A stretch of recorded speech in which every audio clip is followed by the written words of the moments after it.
ಮತ್ತೊಮ್ಮೆ ನಮ್ಮ political editor Prashant Nathu ನೇರ ಸಂಪರ್ಕದಲ್ಲಿದ್ದಾರೆ. ಪ್ರಶಾಂತ್, ರಾಹುಲ್ ಗಾಂಧಿಯವರು ಬ್ಯುಸಿ, ಆ ಕಾರಣಕ್ಕೆ ಕರ್ನಾಟಕದಲ್ಲಿ ಯಾರಿಗೆ ಯಾವ ಖಾತೆ ಅನ್ನೋದು ಗೊತ್ತಾಗ್ತಿಲ್ಲ. ಇಷ್ಟು ಬಿಟ್ಟರೆ ಬೇರೆ ಏನು ರೀಸನ್ ಇಲ್ಲ. ಅಜಿತ್, ಎರಡು ರೀಸನ್ಗಳು ಸ್ಪಷ್ಟವಾಗಿ ಕಾಣ್ತವೆ. ಒಂದು, ಹೈಕಮಾಂಡ್ನ ನಾಯಕರು ಕರ್ನಾಟಕದಂಥ ಒಂದು ರಾಜ್ಯದಲ್ಲಿ ಅಂದರೆ ಇವತ್ತು ಇಡೀ ಕಾಂಗ್ರೆಸ್ ನಿಂತಿರೋದೇ ಕರ್ನಾಟಕದ ಮೇಲೆ. ಹೌದು, ಇಡೀ ಕಾಂಗ್ರೆಸ್ನ ರಾಷ್ಟ್ರೀಯ ಪಕ್ಷ ಏನಿದೆ ಅದು ನಿಂತಿರೋದೇ ಕರ್ನಾಟಕದ ಮೇಲೆ. Resource wise also, political wise also, leadership wise also. ಹಾಗಿರುವಾಗ ಕರ್ನಾಟಕದಂಥ ರಾಜ್ಯದಲ್ಲಿ ಒಂದು ಖಾತೆ ಹಂಚಿಕೆಗೆ ನಿಮ್ಮ ಹತ್ರ 1 ಗಂಟೆ ಟೈಮ್ ಇಲ್ವಾ? ಆಶ್ಚರ್ಯಕರ ಇದು ಒಂದು. ಎರಡನೇದು, ಇಲ್ಲಪ್ಪ ವಿಳಂಬ ಮಾಡ್ತಿದ್ದೀರಿ ಅಂತಂದರೆ ಎಲ್ಲಿ ಖಾತೆ ಹಂಚಿಕೆ ಇನ್ನೊಂದು ರೌಂಡ್ನ ಗದ್ದಲ ಆಗತ್ತೆ ಅಂತಕ್ಕಂಥ ಆತಂಕ ನಿಮ್ಮನ್ನು ಕಾಡ್ತಾ ಇದೆಯಾ? ನನಗೆ ಎರಡೂ ಪ್ರಶ್ನೆಗಳು ಆಶ್ಚರ್ಯಕರ ಅನಿಸ್ತವೆ. ಯಾಕಂದರೆ ಡಿ ಕೆ ಶಿವಕುಮಾರ್ ಅಂತ ಒಬ್ಬ ಪ್ರಬಲ ನಾಯಕರಿದ್ದಾರೆ. ನೀವೇ 2 ತಿಂಗಳ ಹಿಂದೆ ಕೂಡಿಸಿದ್ದೀರಿ. ಹೈಕಮಾಂಡೇ 2 ತಿಂಗಳ ಹಿಂದೆ ಅವರನ್ನು ಮುಖ್ಯಮಂತ್ರಿಯನ್ನಾಗಿ ಮಾಡಿದೆ.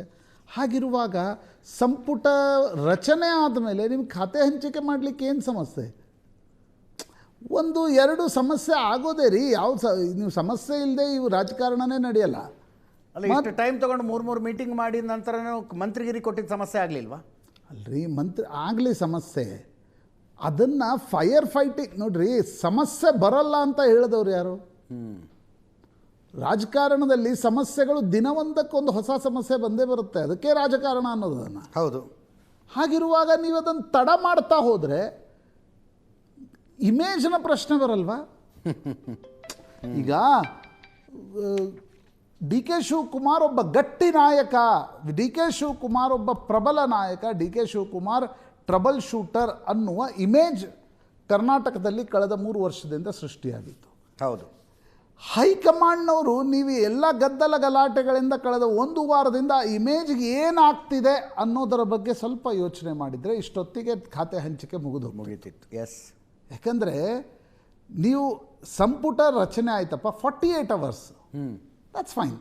48 ಗಂಟೆ 72 ಗಂಟೆವರೆಗಾದರೂ ಯಾರಿಗೆ ಯಾವ ಖಾತೆ ಅಂತಕ್ಕಂಥದ್ದು ಡಿಸೈಡ್ ಆಗಬೇಕು. ಸೆಷನ್ ಇದೆ, ಗುರುವಾರದಿಂದ ನೀವು ವಿಧಾನಸಭೆಯ ಅಧಿವೇಶನವನ್ನು ಸಚಿವರು ಎದುರಿಸ್ಬೇಕಾಗತ್ತೆ.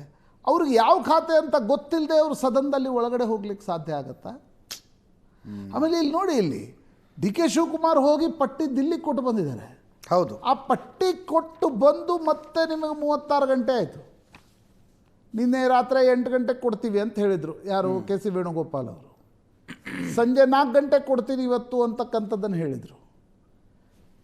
ನಾನು ಅಂದ್ಕೊಂಡಿದ್ದೆ ಪಾರ್ಟಿ ರೌಂಡ್ ಸಂದರ್ಭದಲ್ಲೇ ಬಂದ್ಬಿಡುತ್ತೇನೋ ಅಂತ. ಹೌದು. ಆದರೆ ಪಟ್ಟಿ ಬರ್ತಾ ಇಲ್ಲ. ಬರ್ಬೋದು, ಇವತ್ತು ರಾತ್ರಿ ಬರ್ಬೋದು, ನಾಳೆ ಬರ್ಬೋದು. ಬಟ್ ಸಚಿವರು ನೋಡಿ, ಯಾವತ್ತೂ ನಾವು ನೋಡ್ತಿರ್ತೀವಿ ನಾಳೆ ಸೆಷನ್ ಇದೆ ಅಂತಂದರೆ 1 ವಾರದಿಂದ ಮಂತ್ರಿಗಳು ಬ್ರೀಫಿಂಗ್ ತೆಗೆದುಕೊಳ್ತಾ ಇರ್ತಾರೆ, ಪ್ರಿಪ್ರೇಷನ್ ಮಾಡ್ಕೋತಾರೆ. ಯಾಕೆಂದರೆ ಯಾವ ಸಂದರ್ಭದಲ್ಲಿ ಯಾವುದಕ್ಕೆ ಉತ್ತರ ಕೊಡಬೇಕಾಗತ್ತೆ. 0 ಅವರ್ ಇದೆ, ಕ್ವಶನ್ ಅವರ್ ಇದೆ. ಅದಕ್ಕೆ ಉತ್ತರ, ನೀವು ಕ್ವಶನ್ ಅವರ್ದಲ್ಲಿ ಏನಾಗುತ್ತೆ, ಬರೆದಿದ್ದು ಉತ್ತರ ಕೊಡೋದು ಬೇರೆ. ಅದಾದಮೇಲೆ ಅವ್ರು ಏನೋ ಒಂದು ಪ್ರಶ್ನೆ ಕೇಳಲಿಕ್ಕೆ ಅವಕಾಶ ಇರುತ್ತೆ. ಅವ್ರು ಪ್ರಶ್ನೆ ಕೇಳಲಿಕ್ಕೆ ಅವಕಾಶ ಕೊಟ್ಟಾಗ ಗೊತ್ತಿಲ್ಲ ಅನ್ನೋಕ್ಕಾಗಲ್ಲ. ಮಂತ್ರಿಗಳು ಸಮರ್ಪಕವಾಗಿ ಅದಕ್ಕೆ ಉತ್ತರ ಕೊಡಬೇಕಾಗತ್ತಲ್ಲ. ಎಸ್. ಕಾಲಿಂಗ್ ಅಟೆನ್ಷನ್ಸ್ ಇರ್ತವೆ.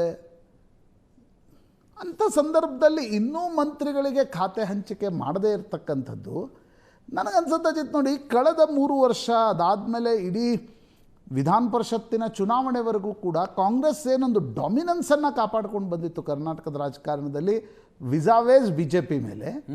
ಕಳೆದ 1 ವಾರದ ಬೆಳವಣಿಗೆಗಳಿಂದ ಕಾಂಗ್ರೆಸ್ ಡೈಲ್ಯೂಟ್ ಆಗ್ತಾ ಇದೆ. ಎಲ್ಲೋ ಒಂದು ಕಡೆ ಡಿಸರೇ ಆಗ್ತಿದೆಯಾ ಅನ್ನೋದರ ಲಕ್ಷಣಗಳು ಸ್ಪಷ್ಟವಾಗಿ ಕಾಣ್ತವೆ. ಸಿದ್ದರಾಮಯ್ಯನವರು ಆ ಗಾಯತ್ರಿ ಶಾಂತೇಗೌಡರ ವಿಷಯ ಇಟ್ಕೊಂಡು ಅವರು ಅಸಮಾಧಾನದಲ್ಲಿದ್ದಾರೆ. ಜಿ ಪರಮೇಶ್ವರ್ ಅಲೂಫಾಗಿ ಶಾಂತವಾಗಿಬಿಟ್ಟಿದ್ದಾರೆ ಅವರು. ಜಿ ಪರಮೇಶ್ವರ್ ಅಂದರೆ ಮೀಟಿಂಗ್ಸ್ ಅಟೆಂಡ್ ಆಗ್ತಿದ್ದಾರೆ, ಬಟ್ ಪಾಲಿಟಿಕಲಿ ಅವರು ಎಲ್ಲೂ ಕೂಡ ಫೋರ್ಫ್ರಂಟಿಗೆ ಬರ್ತಾ ಇಲ್ಲ. BK ಹರಿಪ್ರಸಾದ್ ಯಾವ ಫೋರ್ಸೊಡನೆ KPCC ಅಧ್ಯಕ್ಷರಾದರೂ, ನೀವು ಐಡಿಯಾಲಜಿಕಲ್ ಅಪೋನೆಂಟ್ಸ್ಗಳ ಬಗ್ಗೆ ದಿನವೂ ಮಾತನಾಡೋದು ಬೇರೆ ವಿಷಯ. ಬಟ್ ನೀವು ಆ್ಯಕ್ಚುಲಿ ಪಾರ್ಟಿ ಸಂಘಟನೆ ದೃಷ್ಟಿಯಿಂದ ಏನು ಮಾಡ್ತಿದ್ದೀರಿ ಅನ್ನೋದು ಭಾಳ ಮುಖ್ಯ ಆಗುತ್ತೆ. ನನಗನ್ಸುತ್ತೆ ಎಲ್ಲೋ ಒಂದು ಕಡೆ ಈ too many chefs spoil the kitchen, ಹಿಂಗೇನೋ ಒಂದು ಇಂಗ್ಲೀಷ್ನಲ್ಲಿ ಮಾತಿದೆ ನೋಡಿ. ಭಾಳ ಜನ ಬಾಣಸಿಗರು ಇದ್ದರೆ ಆ ಅಡುಗೆ ಕೆಟ್ಟೋಗುತ್ತಂತೆ. ಆ ರೀತಿಯ ಪರಿಸ್ಥಿತಿ ಈ ಕ್ಯಾಬಿನೆಟ್ ರಚನೆಯಲ್ಲಿ ಆಗ್ತಿದೆ ಅನ್ನೋದು ಭಾಳ ಸ್ಪಷ್ಟವಾಗಿ ಕಾಣ್ತಾ ಇದೆ. High command is to blame. ನೀವು ಈಗ ಡಿ ಕೆ ಶಿವಕುಮಾರ್ ಒಂದು ಪಟ್ಟಿ ಹೋಗ್ಕೊಟ್ಟು ಬಂದಿದ್ದಾರೆ ಅವರು. ಹೌದು, ನೀವು ಆ ಪಟ್ಟಿಯನ್ನು ಟಿಕ್ ಮಾಡಿ ವಾಪಸ್ ಕಳಿಸ್ಬೇಕಲ್ಲ. ಅದಕ್ಕೆ 36 ಗಂಟೆಗಳ ಕಾಲ ಬೇಕಾಗತ್ತೆ ನೋಡಿ. ಫಸ್ಟ್ ಈಗ ಅಂದರೆ ನೀವು ಮುಖ್ಯಮಂತ್ರಿ ಬದಲಾವಣೆಯ ಎಕ್ಸಸೈಸ್ ಮಾಡಿದ್ ಬಿಟ್ಟರೆ ಬೇರೆ ಯಾವುದೇ ಎಕ್ಸಸೈಸ್ ಮಾಡಿಲ್ಲ. ನೀವು ಫಸ್ಟ್ ಹಂತದ ಸಂಪುಟ ರಚನೆ ಮಾಡಿದ್ರಿ, ಹೌದು, ಅವರೇ ಇದ್ದರು, ಅವ್ರದ್ದೇ ಖಾತೆ ಕಂಟಿನ್ಯೂ ಮಾಡಿದ್ರಿ. ಇರೋದೆಲ್ಲ 2ನೇ ಹಂತದಲ್ಲೇ ಇತ್ತು. ಅದರಲ್ಲೂ ಕೂಡ ಬಹುತೇಕ ಈಗ ಚಲುವರಾಯಸ್ವಾಮಿ ಇರ್ಬೋದು, ನಿಮಗೆ ಮಧು ಬಂಗಾರಪ್ಪನವ್ರು ಇರ್ಬೋದು, ಸಂತೋಷ್ ಲಾಡ್ ಇರ್ಬೋದು, ಶಾಮನೂರು ಮಲ್ಲಿಕಾರ್ಜುನ್ ಇರ್ಬೋದು, ಇವ್ರದ್ದೆಲ್ಲ ಖಾತೆಗಳು ಆಯಾಯ ಖಾತೆಗಳು ರಿಪೀಟ್ ಆಗ್ತಕ್ಕಂಥ ಸಾಧ್ಯತೆಗಳು ಜಾಸ್ತಿ ಇದೆ. ಅದನ್ನಾರು ಅನೌನ್ಸ್ ಮಾಡೋಕ್ಕೆ ಟೈಮ್ ತಗೋತಾ ಇದ್ದೀನಿ. ಅಂಥ ಯಾವ ಹುಲ್ಲುಗಾವಲು ಖಾತೆ ಇದೆ, ಅಂಥದ್ದೇನು ಒಳಗಡೆ ಇದೆ ಇಷ್ಟು ತಡ ಆಗ್ತಾ ಇದೆ ಅನ್ನೋದು ಭಾಳ ಕ್ಯೂರಿಯಸ್ ಆಗಿರ್ತಕ್ಕಂಥ ಸಂಗತಿ.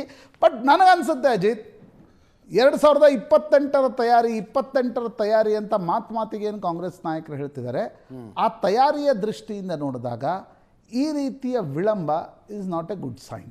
ಎಸ್.